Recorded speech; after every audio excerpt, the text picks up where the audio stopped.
Welcome to the deep dive. Good to be here.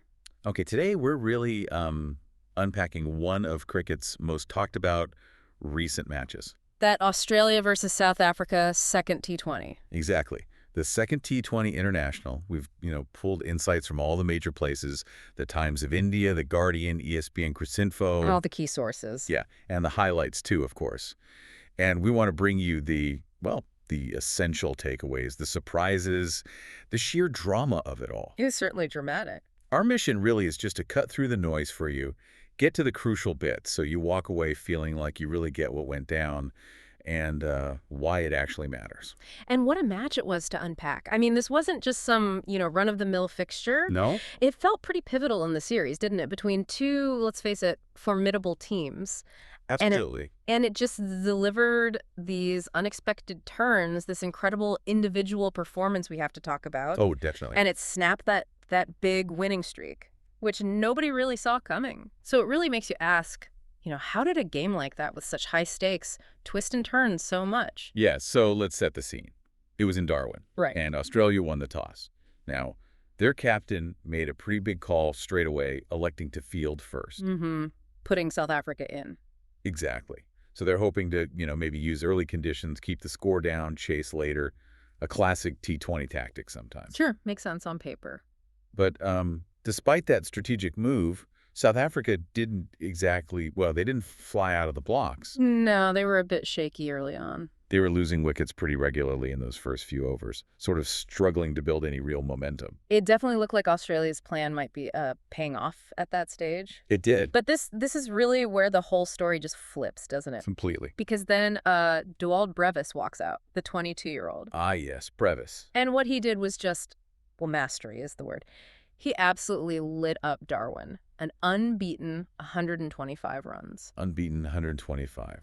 Off how many balls? Just 56 balls. Wow. 56. Which, get this, is the highest individual T20 international score for South Africa. Ever. That's a huge record. Huge. And he got to his 100, his century, in just 41 deliveries. 41? That's incredibly fast. It's the second fastest 100 in their T20I history. I mean, his power, his timing, it was just something else. You can see it in the numbers. What were the boundaries like? 12 fours and 8 sixes, just clearing the ropes consistently. Incredible hitting. But was he doing it all himself, or did he have some backup? No, he definitely had some crucial support. You've got to mention Tristan Stubbs. Okay. Stubbs came in, made 31 off 22 balls, really important runs. He helped steady things, built a vital partnership with Brevis. Right, gave him space to keep going. Exactly. Let Brevis really accelerate. And here's a bit of drama for you. Brevis actually got dropped early on. A catch went down. No way. How early? Pretty early in the innings, yeah. Imagine the tension there for South Africa. One slip. Could have changed everything. Completely changed the game right there. But he survived. And, driven by that incredible innings, South Africa put up a massive 218 for 7. 218. Against Australia. Their highest ever T20I total against Australia. What a turnaround from that shaky start. Just unbelievable. Isn't it just... So, 218 on the board. That's a huge ask for Australia. They need a record chase themselves. Massive pressure. And, for a bit, it actually looked like they might be up for it. Yeah, they started pretty well, didn't they? Their response began with some promise. Tim David, he came out firing again. He's been in great form. Another aggressive 50 off just 24 balls. Wow, quick fire. Very quick.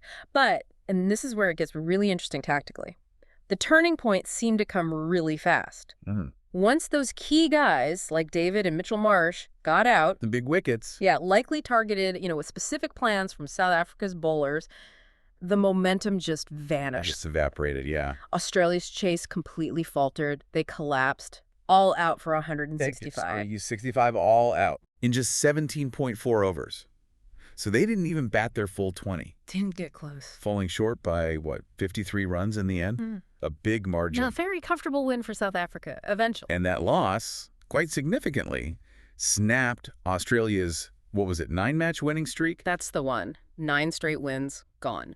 For a team like Australia, especially with the form they were in, What do you think that does psychologically? Losing like that right before a decider? Yeah, that's a huge mental blow, potentially. It really makes you wonder, though, how did South Africa pull it off? I mean, after Brevis went ballistic, how did they then manage to just dismantle such a strong Aussie batting lineup? Exactly, because it wasn't just Brevis's day, was it? As you said, the answer has to lie with their bowlers, too. Oh, absolutely. Mm. They were superb. They didn't just, pick up wickets randomly. They systematically squeezed Australia. Right, built pressure. Yeah, forced errors, piled it on with really disciplined bowling. Corbin Bosch was just sensational. What were his figures?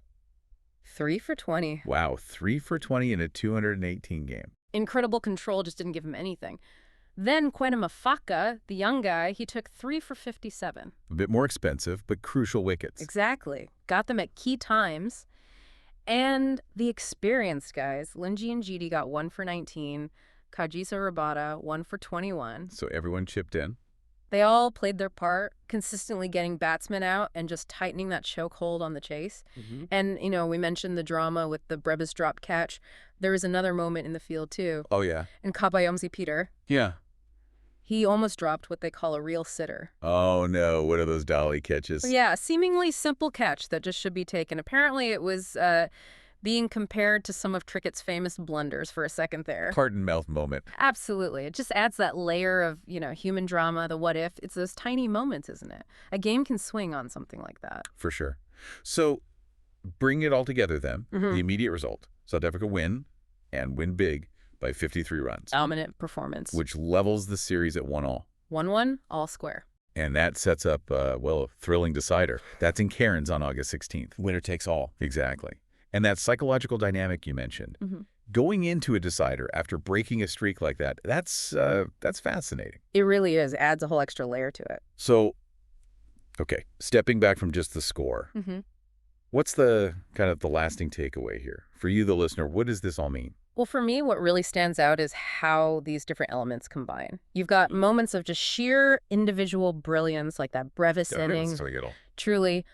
But then also those strategic calls, like Australia choosing to field first. Did it backfire? Maybe. Maybe. And even tiny things like fielding errors or near errors, how they can all sort of compound and lead to these really significant outcomes. It's not just one thing. Not at all. And, looking at Brevis's innings, it wasn't just about hitting hard. It felt like a masterclass in how to build a T20 innings under pressure. So. Well, he seemed to pick his moments, target specific bowlers, adapt to the field, and then accelerate exactly when Australia seemed a bit lost. For a 22-year-old, that's remarkable game awareness. Yeah, maturity beyond his years. Kind of offers a blueprint, maybe, for how young talent can really dominate this format. So it sets up this fascinating dynamic for the decider, doesn't it? This massive momentum swing, the streak broken. Absolutely, and it makes you think, beyond just this series, what does a performance like Brevis's tell us about the future of T20? Yeah. About this next generation of talent. Mm. And maybe, how will a champion team like Australia, known for being so resilient, how will they respond mentally to such a comprehensive defeat just before the final match? Lots to think about there.